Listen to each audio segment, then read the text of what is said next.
गुरुवार व्रत कथा। बृहस्पति देव की व्रत कथा। नमस्कार भाइयों बहनों, जय माँ गायत्री। आप सभी का मेरे यूट्यूब चैनल शुभकर्माही अष्टों में स्वागत है। आज गुरुवार के दिन सुनेंगे गुरुवार की व्रत कथा। आप सभी से विनम्र निवेदन है, अगर आप मेरे चैनल पर पहली बार आए हैं तो प्लीज़ वीडियो को लाइक, चैनल को सब्सक्राइब और वीडियो को ज़्यादा से ज़्यादा शेयर करें और बेल आइकन को अवश्य दबाएं ताकि आने वाली वीडियो की नोटिफिकेशन आप सभी को मिल सके। गुरुवार व्रत करने से बृहस्पति देवता प्रसन्न होते हैं। यह व्रत अत्यंत फलदायी है। अग्नि पुराण के अनुसार ऐसा बताया गया है कि अनुराधा नक्षत्र युक्त गुरुवार से आरंभ करके 7 गुरुवार व्रत करने से बृहस्पति ग्रह की हर पीड़ा से मुक्ति मिलती है। गुरुवार का व्रत करने से व्यक्ति के समस्त मनोरथ पूर्ण हो जाते हैं। बड़े से बड़े संकट समाप्त हो जाते हैं। व्यक्ति के जीवन में किसी भी प्रकार की खुशहाली की कमी नहीं रहती। माना जाता है कि जो लोग संतान संबंधी समस्या से जूझ रहे हों, जिन्हें संतान की प्राप्ति करनी हो, उनको गुरुवार का व्रत अवश्य करना चाहिए। या जिनके वैवाहिक जीवन में कोई समस्या हो, उनको भी गुरुवार का व्रत अवश्य करना चाहिए और इस कथा का स्मरण अवश्य करना चाहिए। ऐसा करने से कुंडली का गुरु ग्रह शुभ फल प्रदान करता है और व्यक्ति के जीवन की समस्याएं समाप्त हो जाती हैं। बृहस्पतिवार व्रत कथा के अनुसार प्राचीन समय की बात है कि एक नगर में एक बड़ा व्यापारी रहता था। वह जहाजों में माल लदवा कर दूसरे देश में भेजा करता था।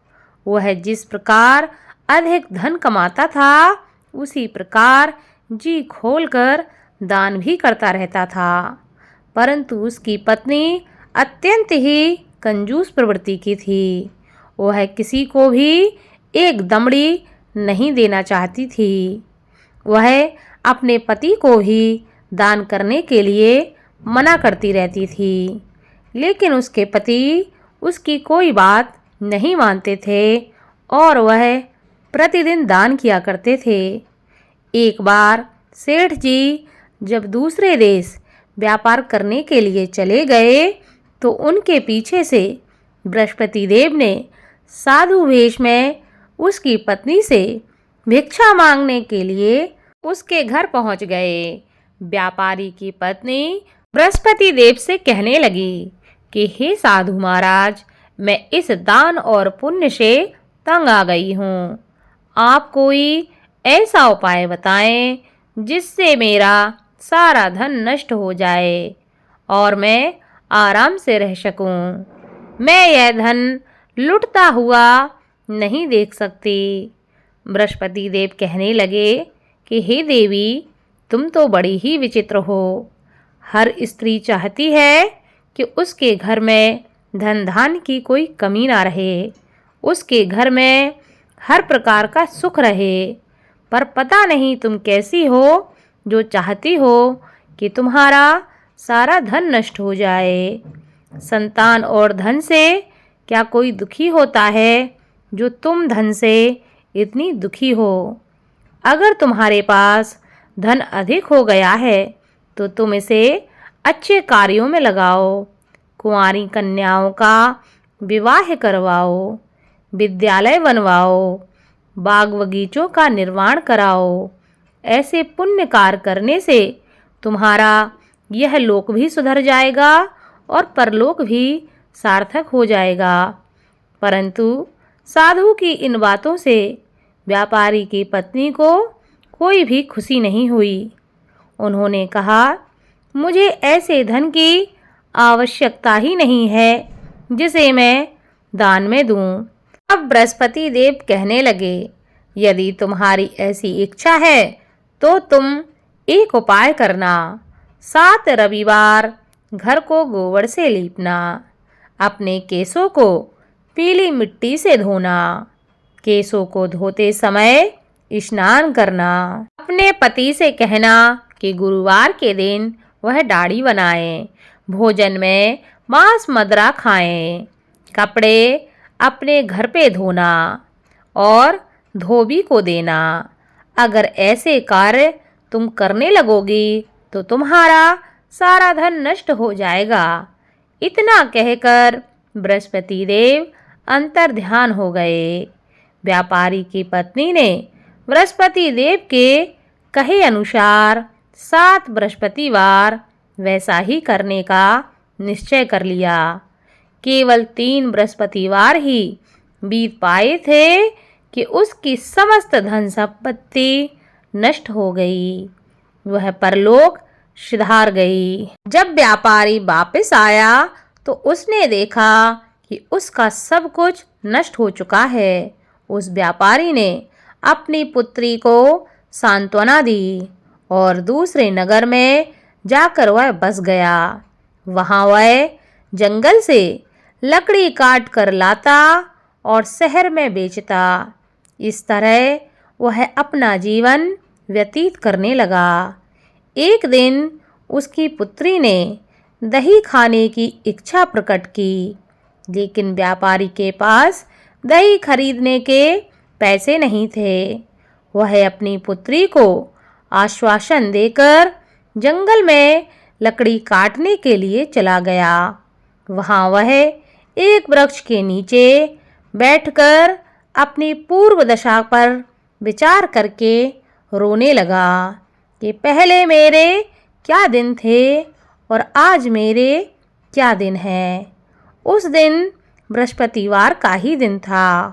तभी वहाँ बृहस्पति देव साधु के रूप में सेठ बनकर उसके पास पहुँचे और कहने लगे कि हे मनुष्य, तू इस जंगल में किस चिंता में बैठा हुआ है। तब व्यापारी कहने लगा कि हे महाराज, आप सब कुछ जानते हैं। इतना कहकर व्यापारी अपनी कहानी को सुनाकर रो पड़ा। बृहस्पति देव बोले, देखो बेटा, तुम्हारी पत्नी ने बृहस्पति देव का अपमान किया था, इसी कारण तुम्हारा यह हाल हुआ है। लेकिन अब तुम किसी प्रकार की चिंता मत करो। तुम गुरुवार के दिन बृहस्पति देव का पाठ करो।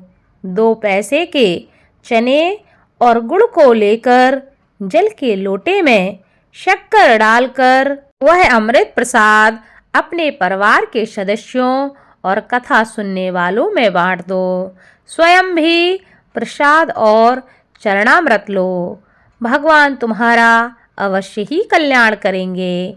साधु की बात को सुनकर व्यापारी कहने लगा कि हे महाराज, मुझे तो इतना भी नहीं बचता कि मैं अपनी पुत्री को दही लाकर दे सकूं। इस पर साधु जी कहने लगे, तुम लकड़ियां शहर में बेचने जाना।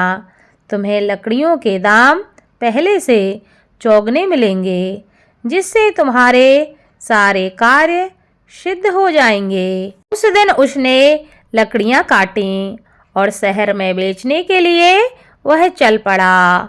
उसकी लकड़ियां अच्छे दाम में बिक गईं, जिससे उसने अपनी पुत्री के लिए दही ले लिया और गुरुवार की कथा के लिए चना और गुड़ लेकर कथा की और प्रसाद बांटकर स्वयं भी उसने प्रसाद खाया।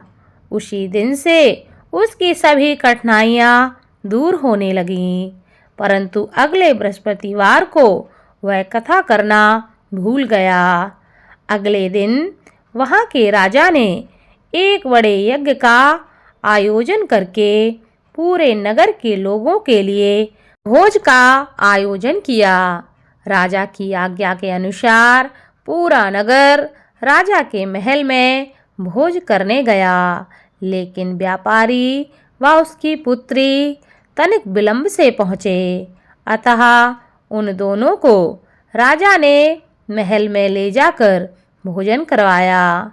जब वे दोनों लौटकर आए तब रानी ने देखा कि उसका खूंटी पर टंगा हार गायब है। रानी को व्यापारी और उसकी पुत्री पर संदेह हुआ कि उसका हार उन दोनों ने ही चुराया है। राजा की आज्ञा से उन दोनों को कारागार में कोठरी में डाल दिया गया। कैद में पड़कर दोनों ही अत्यंत दुखी हुए। वहां उन्होंने बृहस्पति देव का स्मरण करना प्रारंभ कर दिया। बृहस्पति देव ने प्रकट होकर व्यापारी को उसकी भूल का आभास कराया और उसे सलाह दी कि गुरुवार के दिन कैद खाने के दरवाजे पर तुम्हें 2 पैसे मिलेंगे। उनमें से तुम चने और मुनक्का मंगवाकर विधि पूर्वक बृहस्पति देव का पूजन करना। तुम्हारे समस्त दुख दूर हो जाएंगे। बृहस्पतिवार को कैद खाने के द्वार पर उन्हें 2 पैसे मिले।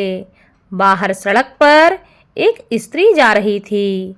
व्यापारी ने उसे बुलाकर गुड़ और चने लाने को कहा। इस पर वह स्त्री कहने लगी, मैं अपनी बहू के लिए गहने लेने जा रही हूँ, मेरे पास अभी समय नहीं है। इतना कहकर वह वहाँ से चली गई। थोड़ी देर बाद वहाँ से एक और स्त्री निकली। व्यापारी ने उसे बुलाकर कहा कि हे बहन, मुझे बृहस्पतिवार की कथा करनी है, तुम मुझे 2 पैसे का गुड़ और चना लाकर दे दो। बृहस्पति देव का नाम सुनकर वह स्त्री बोली, भाई मैं तुम्हें अभी गुड़ चना लाकर देती हूँ। मेरा इकलौता पुत्र मर गया है, मैं उसके लिए कफन लेने जा रही थी, लेकिन मैं पहले तुम्हारा काम करूँगी, उसके बाद अपने पुत्र के लिए कफन लेने जाऊँगी। वह स्त्री बाजार से व्यापारी के लिए गुड़ चना ले आई और स्वयं भी बृहस्पति देव की कथा सुनी। कथा के समाप्त होने पर वह स्त्री कफन लेकर अपने घर पहुंची। घर पर लोग उसके पुत्र की लाश को राम नाम सत्य है कहते हुए शमशान ले जाने की तैयारी कर रहे थे। स्त्री बोली, मुझे अपने लड़के का मुख देख लेने दो। अपने पुत्र का मुख देखकर उस स्त्री ने उसके मुँह में प्रसाद और चरणामृत डाला।